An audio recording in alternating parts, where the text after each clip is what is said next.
Wow. Joining me now, Mike Davis, president of the Article 3 Project, former clerk to Justice Neil Gorsuch, Charlie Hurt, Washington Times opinion editor, Fox News contributor. Mike, now we're, talking about tonight's leaks. Were these more of what we would expect as kind of the DOJ's revenge or preemptive strike against the special master here?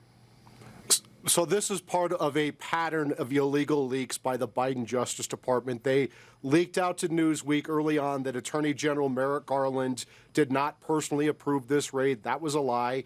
They leaked out that Trump had America's nuclear documents. That was a lie. They leaked out that President Biden and the Biden White House did not have any involvement with this raid. That was a lie. We saw that Jonathan Sue, Deputy White House Counsel to President Biden, waived President Trump's assertion of executive privilege on behalf of President Biden. So it's just a series of lies and leaks. Remember Judge Cannon, when she ordered this special master, she talks about, quote, the swirling allegations of bias and media leaks. And that is exactly what continues tonight. It confirms why Judge Cannon was so right in appointing a special master here, because the Biden Justice Department knows that they're not going to win this case in a court of law, so they're going to try it in the court of public opinion.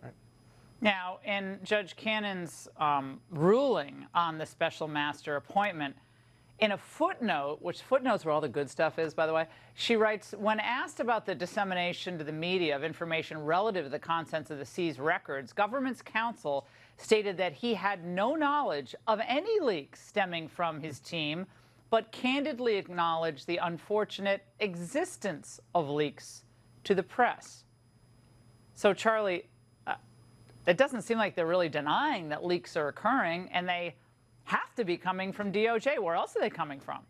Well, precisely, and I don't think that they could begin to try to deny it. And what we're seeing right now is a continuation of what President Trump saw from the moment he became a serious contender back in 2016, where you had the previous administration weaponize the FBI and the Department of Justice to begin going after Donald Trump in the extraordinary situation where you had a sitting administration spying on the campaign and a candidate of the opposition party that they were trying to keep from getting into the White House. And then even after Donald Trump won, there were meetings at the highest levels of the Obama administration to go after Donald Trump, meetings in the White House in which current President Joe Biden participated.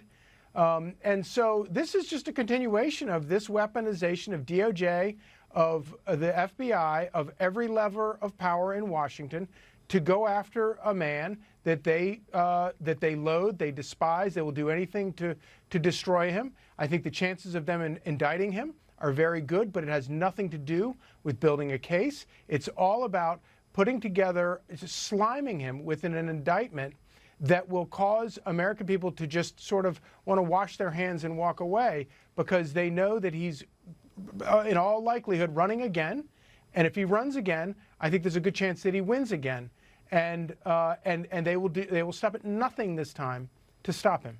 Well, they're certainly not acting confidently. If you're confident that your agenda is delivering for the American people, you don't have to resort to these desperate measures. And I'm going to get into more of this in the angle in a moment. But, Mike, the former Trump chief of staff, Mick Mulvaney, he was on CNN just a few moments ago. He offered a theory about why these documents might have been taken by Trump to Mar-a-Lago. Watch. What's the one thing that Donald Trump might take with him or might keep even after he's asked to get him back? It's stuff, for example, that might make him look good, stuff that might clear his name under that Crossfire Hurricane 2016 investigation into his presidential campaign. If it exonerated him from what he considers to be, and what I consider to be, the 2016 Russia hoax, that explains why he might have kept it. It's not stuff that he's going to sell. It's not stuff that benefits other countries. It's stuff that may clear his name. Mike, your response to that, do you agree? I agree, and I think the president has the absolute constitutional power as commander-in-chief to declassify anything he wants. He absolutely declassified these Russian collusion Crossfire Hurricane records, as evidenced by his January 19th, 2021 declassification memo. He has the absolute statutory power under the Presidential Records Act to keep these presidential records at Mar-a-Lago, and that was the point of this raid. I think the Biden, Obama, Hillary, Susan Rice, Clapper, Brennan, FBI intel regimes know that these Russian collusion documents are damning for them, and that was why they had to go get these back at all costs. Well, Mike and Charlie, this is going to keep developing, and we really value both of you on the show tonight. Thank you.